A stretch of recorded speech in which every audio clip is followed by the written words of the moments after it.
From filmmaker Rob Zombie, the continuing adventures of Otis, Baby, and Captain Spaulding, the third and presumed final film of the Firefly Trilogy, 3 from Hell.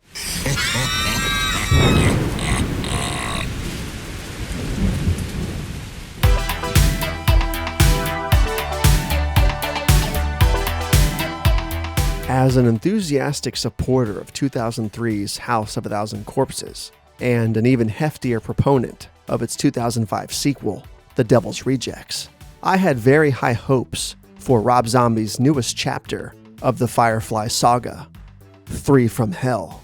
Who wouldn't be excited about the further hijinks of Captain Spaulding, Otis B. Driftwood, and Baby Firefly?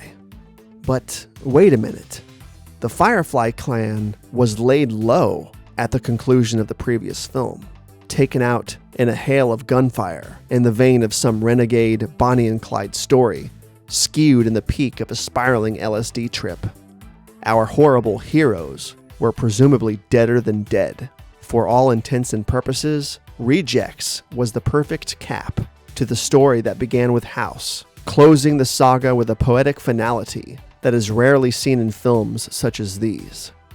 With the narrative brought to such a satisfying completion, no one really championed the prospect of another sequel, nor did the franchise need one. Besides, what would there be left to mine from this fiction? We watched the series evolve from cartoonish frenzy to unnerving realism. Was there anywhere else to take it? I pondered these questions in the many months leading up to the release of the trilogy-forming 3 from Hell, wondering to myself how, and if, Zombie was going to pull it off. Had Spaulding, Otis, and Baby truly perished in the car that day? Was the story taking a supernatural detour and actually bringing these characters back from the dead? Or had they simply survived the shooting somehow? As long as this was explained in detail at some point in the new film, and not just quickly glossed over, as the trailer somewhat suggested, I was definitely up for the further exploits of our beloved Rejects. Well, at the film's Fathom Events debut, these inquiries were finally explained, and we were able to see what Rob Zombie had up his sleeve this time around. For starters, I will say that the transition from Rejects to 3 from Hell is a very natural one, and although the first 10 minutes are very downbeat and serious, you can definitely feel the DNA of House and Rejects coursing through its veins. Although the answer to my biggest question ended up not being the focal point of the film, as the very title of the film contrarily suggests, I have to admit that the explanation we did get does in fact fit the timbre of the story, albeit a bit too much gloss for my taste. At 122 minutes long, 15 minutes longer than both House and Rejects, the film boasts a seemingly endless barrage of murder, mayhem, and madness, typical of what you come to appreciate and expect from a Rob Zombie film. The cinematography and lighting are dingy, grimy, dirty, and natural. The editing is wild yet punctual, feeling more like the editing style used in 31 versus that on display in Rejects. The contemporary soundtrack is filled to the brim with rock and blues hits of days long since past, while the film's original score is comprised of perfectly cheesy, synthesized turmoil that fits very well within the film's 1988 time frame. From a technical standpoint, the film is audibly and visually very much a part of the universe that began with House of a Thousand Corpses. The acting and dialogue, albeit a bit cheesy and assumingly intentional, was fantastic on every level, with everybody bringing the best of their own acting abilities to the table. The film was so tongue-in-cheek and so self-aware that it almost felt as if the characters knew they were characters in a movie and were intent on having as much fun as possible.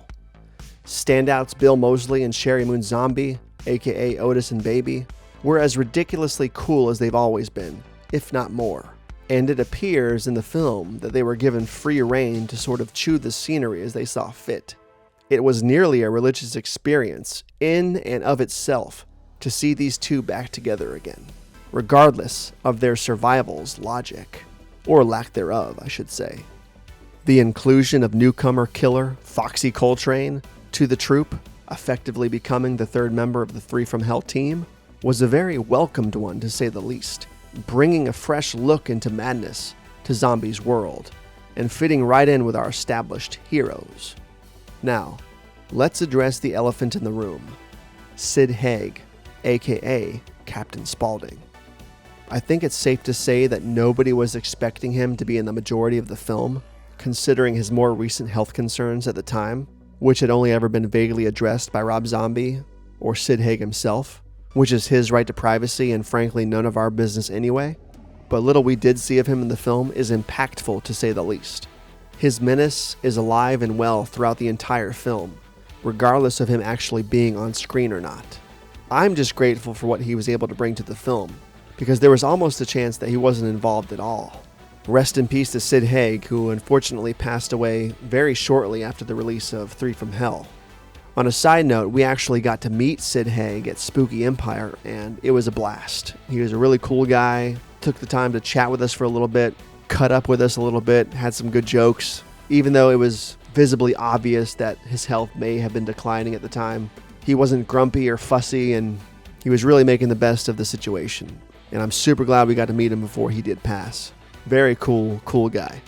But I digress. Back to Three from Hell. Unfortunately, there were no real surprises in the film, story-wise, and it seemed as if I spent the entire film sort of waiting for it to begin. For better or worse, the pulp of this film feels like a slight retread of its predecessor, with key moments from that film being eerily mirrored in this one, which was a little deflating at the time. I've come to enjoy the film a lot and see past those flaws, which I'm sure weren't mistakes or flaws in the first place. I'm sure they were very intentional on Rob's part. But I do think said plot beats work against the film rather than with it. Callbacks are usually nice little winks, but in this case, I would have rather seen unrecycled content altogether. But then again, is this not what we sort of subconsciously hoped for, in the same way we hoped for said callbacks when going to see, for example, The Force Awakens? God help us. Perhaps. Perhaps not. Maybe I'm making excuses for both the film and Zombie when I shouldn't be. Or maybe I'm not making enough of them. There's a lot of great stuff here. The prison sequence is fantastic. The home invasion plot thread is dark and unnerving. And the use of frantic news footage brings with it a certain level of manic anxiety. But with a name like Three from Hell, and an account of 3 serial killers surviving at least 10 bullet wounds each, the third chapter in a trilogy such as this should have been more devoted to the why of our heroes' survival versus the usual and expected onslaught the film turned out to be. I wanted the phrase Three from Hell to be a literal statement of theme for this movie, and sadly, it wasn't. Either way, the film delivers on exactly what it set out to deliver. A bloodbath hosted by the seemingly still alive Firefly Clan. And when it all boils down, seeing the Firefly family doing their dirty work is what we all signed up for again in the first place, right? Right. I do, however, still stand by my earlier thoughts. This film should have been allowed to be less rejects and more Three from Hell. I've now seen the film several times, and the film really has grown on me. Not just because of repeated watching, but because I was finally able to divorce myself from the sequel I wanted and the sequel Rob Zombie made. And although I would have preferred something more exploratory and cerebral, Three from Hell was definitely more in line with its predecessor than the abstract acid trip I had in my head. So there's something to that. As of now, I rank the film as my least favorite entry in the Firefly Trilogy, with The Devil's Rejects taking the number 1 slot and House, of course, taking the number 2 slot. But the film was a blast. There really isn't a bad film in the trilogy, and whether or not it lived up to what I personally thought the film should have been, this wasn't my story after all. Three from Hell is fun. It's a good horror film. It told its story. It did what it set out to do, and I'm glad to see that it was so successful with the fans. Rob Zombie's Three from Hell is worth the watch.